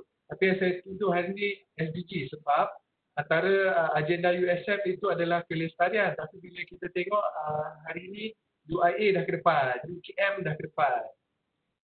Dan untuk makluman saya percaya di kalangan 210 ni ada rakan-rakan UI lain join. Selamat datang dan terima kasih kerana sudi berkongsi dan mendengar taklimat hari ini. Okay, YDP Persatuan Bahasa Tionghoa, saya ingin tanya adakah SDG dilabel? Saya dah jawab tadi. Cumanya Persatuan Bahasa Tionghoa, saya sarankan persatuan ini tengok balik. Ada 136 MT yang dicadangkan. Sama ada semua MT ni betul dapat jawatan tapi menjawab tak 14 attribute ni. Kalau menjawab, tahniah. Kalau tak jawab, sila tengok semula. Dan saya bagi peluang untuk semua laporan AJN dilihat semula lah. YDP Kumpulan Siswa Pahang Darul Makmur Pertama je. Tahniah Pertama.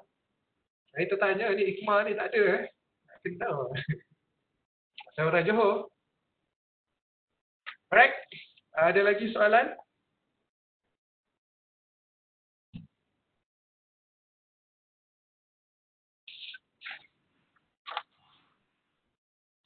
Kalau tak ada soalan, saya ambil kesempatan ini juga untuk iklankan 4 lagi e-training kita. Hari ini dah selesai dengan saya. Esok ada taklimat daripada Hebat Teacher Leaders daripada Tuan Zulkarnain, 21. 22 kita ada daripada mantan ataupun alumni kita juga. Yang ni siapa tak dengar rugi daripada AirAsia, kot dia bagi hadiah esok tiket free ke kalau berani naik lah pasal COVID ni. Sila dengar ini calon-calon yang kita telah pilih khusus. Kemudiannya kita ada pengurusan majlis protokol dan etiket.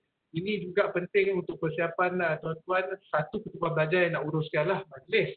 Yang etiket part tu yang nak pergi interview tu dengar dari segi pandangan universiti awam pula. Sebelum ni tuan-tuan dengar daripada penceramah luar industri. Yang ni dengar kot ada di kalangan tuan-tuan perempuan saudara-saudari yang nak kerja dengan kerajaan. Sebab protokol di kerajaan dengan industri berbeza sedikit. Dan pada 28 hari bulan ni sebelum Raya Haji kita ada seminar keusahawanan. Yang ni pun bagus sila hadir dan kita dengarlah sama-sama. Ada lagi 4 dalam bulan Julai dan kita jadualkan juga bulan 8, 9, 10, 11, 12. Jangan risau ada. Okay. Baik, 200 orang ni takkan tak ada soalan ni.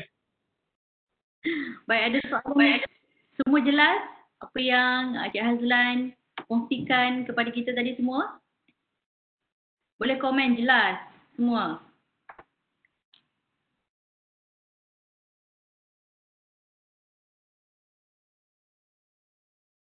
Okey, bagus. Jelas. Right? Okay.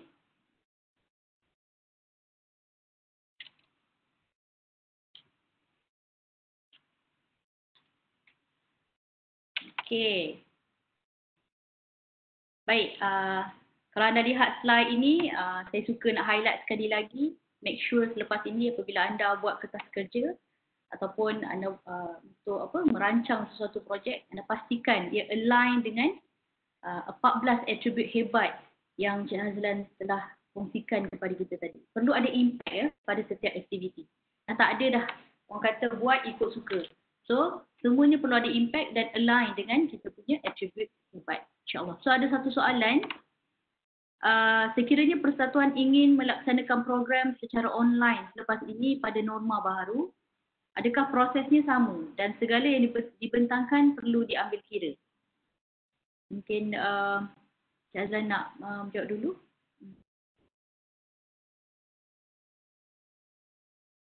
Mute Cik Azlan.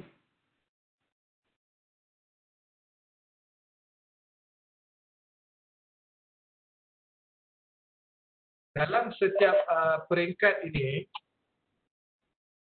tadi saya ada kongsikan satu slide yang mana saya tunjuk platinum gold. Tuan-tuan, ini merupakan dia punya accreditation yang kita nak bagilah. Tapi dalam peringkat platinum ni, daripada bronze hingga platinum ni ada kaedah-kaedah tertentu. Contohnya akan ada satu tahap tu kita minta para pelajar untuk bagi video tadi. Whatever dia buat tu bagi video. Ataupun whatever yang disadangkan aktiviti tu, contohnya aktiviti usahawanan, kalau nak platinum, aktiviti tu dah boleh jadi kedai belum contohnya ataupun jadi incubator sebab kita ada incubator di USM. So memang attribute ini boleh diukur bukan saja melalui kertas tapi antara cadangan belum diputuskan di peringkat universiti, satu penilaian melalui temuduga lisan, satu penilaian dokumentasi. Contoh kalau macam tadi dia daripada aktiviti WUS 101 tahun pertama tu dia dah boleh buka kedai tahun ketiga dan dia boleh buktikan dia ni punya barang dan produk ni sampai Singapura lah paling tidak ataupun Thailand. Itu kita nak bagi platinum, kita nak ada bukti. So dia kena bagi bahan bukti, dia kena upload dalam sistem yang kita cadangkan tadi tu. InsyaAllah bukan cadang dah nak siap pun. Bukti inilah akan dinilai nanti oleh yang ini belum diputuskan oleh universiti sama ada penasihat kesatuan ataupun jawatankuasa yang dilantik. So dia tidak hanya dinilai melalui kertas ataupun laporan. Kertas kerja dan laporan ni hanya untuk capture data awal saja. Peringkat penilaian dia ada lagi satu cerita lain ni yang saya tak kongsikan hari ni. So menjawab soalan Syifa, kemudiannya tadi soalan apa tadi? Tadi soalan daripada Azman. Kemudian ni soalan daripada Kelab Sains Politik. Bagaimana 14 attribute yang boleh diukur? Apakah hanya okey. Yang tu saya dah jawab ni. Maksudnya untuk menjawab dengan lebih cepat, bila kita dah dapat keputusan universiti esok, kita akan panggil semua MT dulu YDP dengan NYDP, setiausaha dengan medari ni memang kita akan bengkelkan dan kita akan terangkan bagaimana penggusuran ni berlaku. Tapi sebab belum ada final decision, saya boleh tunjukkan slide ni dulu. Sebab ini yang slide kita test run. Dah berlaku di 2-3 peringkat. Dan selain daripada aktiviti yang kita ukur secara fizikal tu, kita berjumpa dan interview, saya sekarang ni ambil data, kami di HDC ambil data MyCSD dan kita plotkan dalam 14 attribute. Sebagai lagi satu kaedah untuk kita lihat dan jawab tadilah, dia bukan sekadar mata untuk desa, tapi dia juga akan bagi pemberat kepada atribut hebat yang 14 ni. So mana-mana yang boleh ditarik daripada hebat, iaitu akan dinilai mungkin interview ataupun dokumentasi. Contohlah kalau dia menang pidato peringkat kebangsaan atau Nobel Laureate Award, iaitu pada saya dia dah ada sijil, tak payah interview pun. So media sosial pun kita akan check. Media sosial ni bukan media sosial USM, mana-mana pertumbuhan peringkat antarabangsa tu lah. Dan mana-mana pemberitaan, itu semua bukti lah, bukan saja kaedah pelaporan. Sebab kita tak nak, tadi macam saya sebut lah, kita ada 4 letter ni, kita tahu dia etis tapi ethics tak ada. Ethics tak ada, akhlak tak ada, integrity tak ada pun tak boleh. So kena juga ada elemen bersemuka dan kita nak tengok secara live. Itu satu elemen. Elemen yang kedua yang kita cadangkan, kita nak buat profile test. Profile test ni, tuan-tuan kalau ingat nak masuk USM satu ketika dulu, kita buat Holland test lah contohnya. Daripada Holland test ni, entry kita akan tengok dia punya trait macam ni. Bila dia nak exit grad, sebelum kita bagi dia scroll, dia jawab, kita nak tengok dekat mana dia. Itu yang antara yang kita boleh lihat lah. Ini akan dikeluarkan lah nanti dalam bentuk sendiri. Dan nak jawab soalan yang tadi ni, melaksanakan program secara online selepas ini dan pada norma baru, adakah prosesnya masih sama dan segala yang dibentangkan perlu diambil kira? Kalau nak jawapan pendek, ya, semua yang dibentangkan ni perlu diambil kira. Tapi sebab online system itu belum siap dan belum dah siap tapi belum boleh dilancarkan secara 100%. Norma baharu yang kita kata online tu masih belum boleh berlaku. Maksudnya lepas ni kena hantar kertas kita secara fizikal dulu dan kita akan buat secara berperingkat lah slow-slow. Tapi konten yang akan ada dalam kertas kerja, yang akan ada dalam laporan tu kita dah ubah dan kita dah selaraskan. Bila tuan-tuan terima, saudara-saudari terima esok, senarai semaknya pun dah lain. Dia ada 8-14 trust dan kita dah plotkan peringkat-peringkat mana. Itu akan berlaku secara manual sebelum online system itu siap dan kita jangka dalam Oktober lah kalau tiada arah. Saya tak berani nak janji, tapi itu di peringkat perancangan kami kalau PPKP kata on dan siap boleh lancar, so bulan 10 kita boleh guna. Proses-proses lain masih sama yang tertakluk seperti aku dan perlembagaan lah. Cuma dalam perlembagaan tadi tu kita akan ubah sikit lah. Kalau kata dulu boleh terbuka, sekarang universiti masih berpegang pada maksimum 250 orang satu-satu masa tertakluk kepada ruang. Dalam perlembagaan lama tak sebut. So dalam perlembagaan pasca COVID atau norma baru ni mungkin kita akan ubah sikit kat situ. PPE tidak disebutkan nak pakai. Contoh, you bayangkan semua yang ada dalam ni saya percaya dah lalu pimpin siswa. Pimpin siswa ni 80% semua fizikal. Macam mana kita nak laksana? Dah tak boleh dah. Bayangkan kalau pimpin siswa tu dilaksanakan semua kena pakai mask, saya rasa ada yang mati pengsan nanti ni. Tak nafas. Tak boleh. So kita nak kena tengok balik. Jawab soalan harapannya. Kelas sains politik tadi sorry. Kelas tuan, terima kasih sama-sama. Okey, itu je. Ada lagi tak yang saya tertinggal? Kalau tak tertinggal ni saya nak elaborate sikit je sebab ada masa ni. Saya tengah tunggu senarai kemas kini pertubuhan pelajar yang mempunyai penaung. Okey, sebab saya nak tanya jugalah selepas mendapat kelulusan ni, pelantikan penaung tu siapa yang buat? Ini perkara-perkara yang kita tengah kaji lah dari segi perlembagaan. Sebab ada satu terma dalam AUKU mengatakan semua aktiviti ini perlu dilaporkan ke peringkat LGU. Tapi di peringkat pelaksanaan kita sekarang ni, semua aktiviti ini paling tinggi kita laporkan di peringkat Nak Chancellor atau Timbalan Nak Chancellor lah. Dan ada sebilangan kuasa-kuasa telah diturunkan kepada pengarah institusi. Mungkin bukan saya, orang lain lah ke depan. Tapi pada hari ini ada kelulusan-kelulusan tertentu dari segi kewangan dan syarat kriteria itu boleh diluluskan di peringkat saya saja. So rakan-rakan pertubuhan pelajar boleh ambil kesempatan ini untuk tambah baik sementara pengarah yang masih pada gila-gila lah orang kata lah. Okay, jika pelajar menyertai program luar yang tidak berkaitan dengan pihak universiti tapi masih relevan, buat masa ini bagi pelajar yang menyertai program luar yang dianjurkan sama ada tak melibatkan USM langsung dan kita tak tahu ataupun dibuat lalu pusat pengajian. Tuan-tuan masih boleh mohon declare benda tu melalui MyCSD. Sebab saya dah sebut tadi. Data dalam MyCSD kita akan plot dalam hebat. So kalau tuan-tuan declare dalam MyCSD, dia akan diambil kira dalam hebat. Tapi isunya sekarang ni, dia join yang luar ni, contohnya kalau kelab sukarela luar lah, kat kampung dia, tapi dia tak declare, macam mana universiti nak tahu? Maka dengan itulah akan ada platform dashboard yang akan capture. Yang saya sebut bukan akademik ni, bukan saja dalam USM, di luar USM. Memang kita capture insyaAllah. Contohlah jadi AJK Surah Kampung, mana ada dalam kampus online. Tapi kalau you besok kita boleh buktikan ada surat pelantikan AJK atau imam kampung bila balik kampung, itu boleh diambil kira sebab imam tu walaupun peringkat kampung, tapi dia dah masuk level kepimpinan paling tinggi tu. Contohlah. Okey, faham? Thank you. Ada lagi?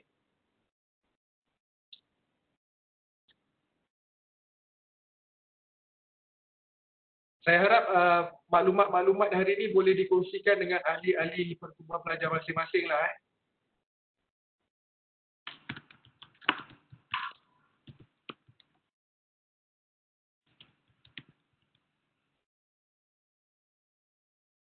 Baik, ada soalan lagi?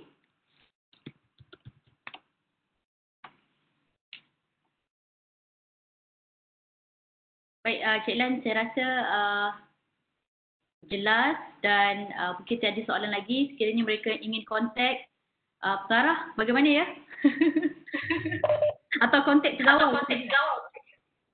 Oh, okey.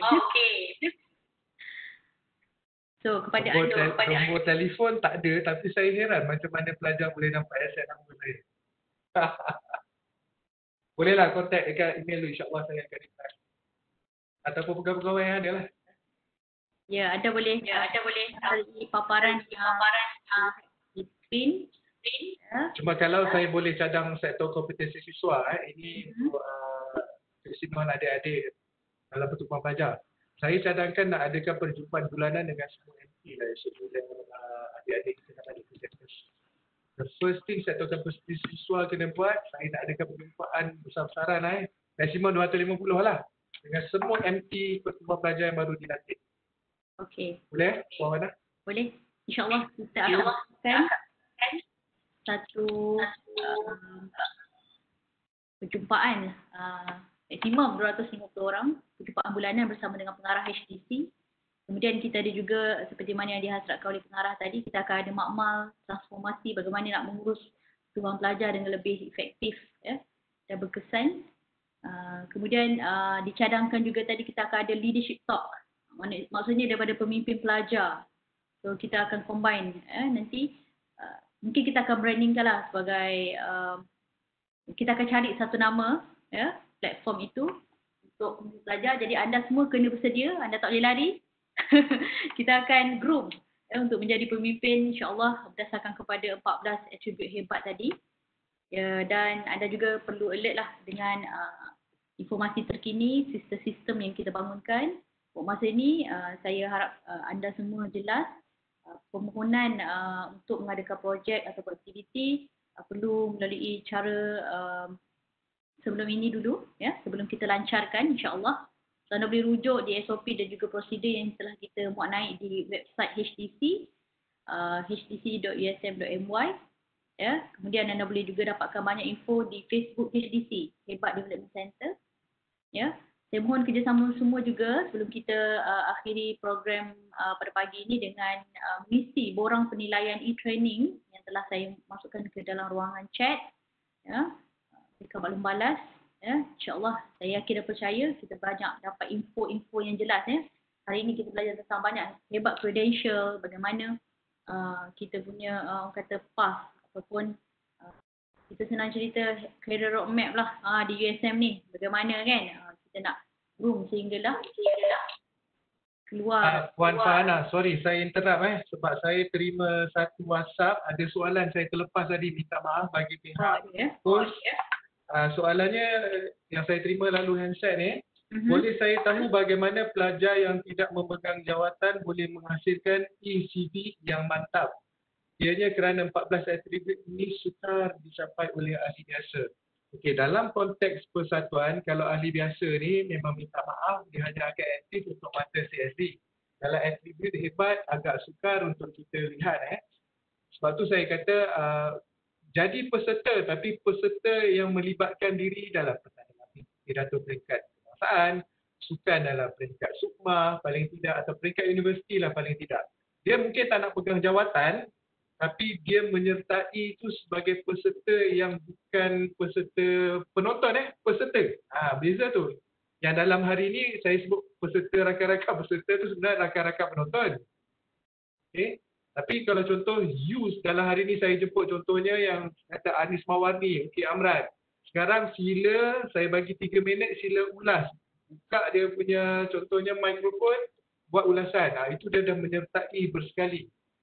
So untuk menjawab soalan ni minta maaf bagi mereka yang hanya menyertai untuk mendapatkan ilmu.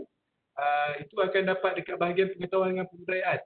Memang susah nak dapatkan hebat credential ni sebab untuk dapat platinum ni semua peringkat kebangsaan dengan peringkat antarabangsa.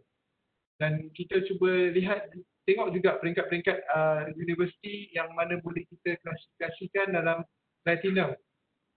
Kita tak nak nanti gap dia jauh sangat kepada yang bertanya tu, terima kasih. Saya ambil maklum. MyCSD tu senang nak dapat. Hebat credential ni tak senang Mana tadi slide dia? Ni, yang ni tak senang tau. Sebenarnya untuk makluman rakan-rakan pelajar, saya dah test beberapa ikon yang dikatakan hebat oleh tuan-tuan dan puan-puan saudara-saudari pelajar sendiri. Dan formula yang sama juga saya ambil daripada staff-staff yang hebat. Sebab staff ada mata CPD. So saya cuba plot-plotkan ni, antaranya macam saya sebutlah kalau you tengok dalam gambar raja slide ni, platinum dia tu tak capai semua. So nak dapat platinum, jangan kata platinum lah, nak dapat gold pun susah sebab dia kena wakil negeri, wakil universiti atau peringkat negeri atau peringkat universiti. So strateginya pertubuhan pelajar sekarang patut adakan aktiviti-aktiviti yang boleh membenarkan platform rakan-rakan join bukan sekadar penonton, tapi macam mana nak terlibat menguruskan aktiviti peringkat negeri dan universiti. Itulah dia. Harap penerangan tersebut dapat memberi penjelasan sikit lah. Alright. Ada lagi? Sebelum terlupa tu, borang penilaian e-training jangan lupa. Saya kembalikan kepada Puan Fana. Baik, terima kasih Cik Dan. Saya ingat itu sahaja. Tak ada soalan lagi daripada peserta. Saya ucapkan tahniah kepada 215 orang sehingga akhir program setia bersama dengan HDC dengan program kita pada pagi ini. Ya, dan anda perlu sampaikan maklumat ini. Maklumat ini semua sangat-sangat penting ya kepada rakan-rakan kita yang tidak hadir pada sesi e-training pagi ini. So, sila sebarkan maklumat ini dan anda boleh rujuk semula slide dan juga recording ini nanti di YouTube HDC ya, insya-Allah. Sekiranya ada soalan, tadi kita dah paparkan maklumat penghubungan bersama dengan pengarah. Untuk itu bagi pihak urus setia, bagi pihak penganjur, saya ucapkan ribuan terima kasih kepada Cik Hazla Abdul Hamid selaku pengarah pembangunan hebat, juga pemudah cara kita pada pagi ini yang menerangkan dengan jelas tentang pengurusan organisasi dan bagaimana peranan HDC itu dapat membantu pertubuhan pelajar. Ya. Dan insyaAllah kita jumpa lagi untuk esok. Kita ada global mindset untuk menghasilkan hebat future leaders. Ya. Salah satu atribut di dalam hebat tadi, kita ada global mindset. So insyaAllah anda hadirkan diri, ajak sekali rakan-rakan dan jangan lupa mengisi borang penilaian e-training. InsyaAllah kita jumpa esok. Terima kasih. Assalamualaikum warahmatullahi wabarakatuh. Waalaikumsalam. Terima kasih semua.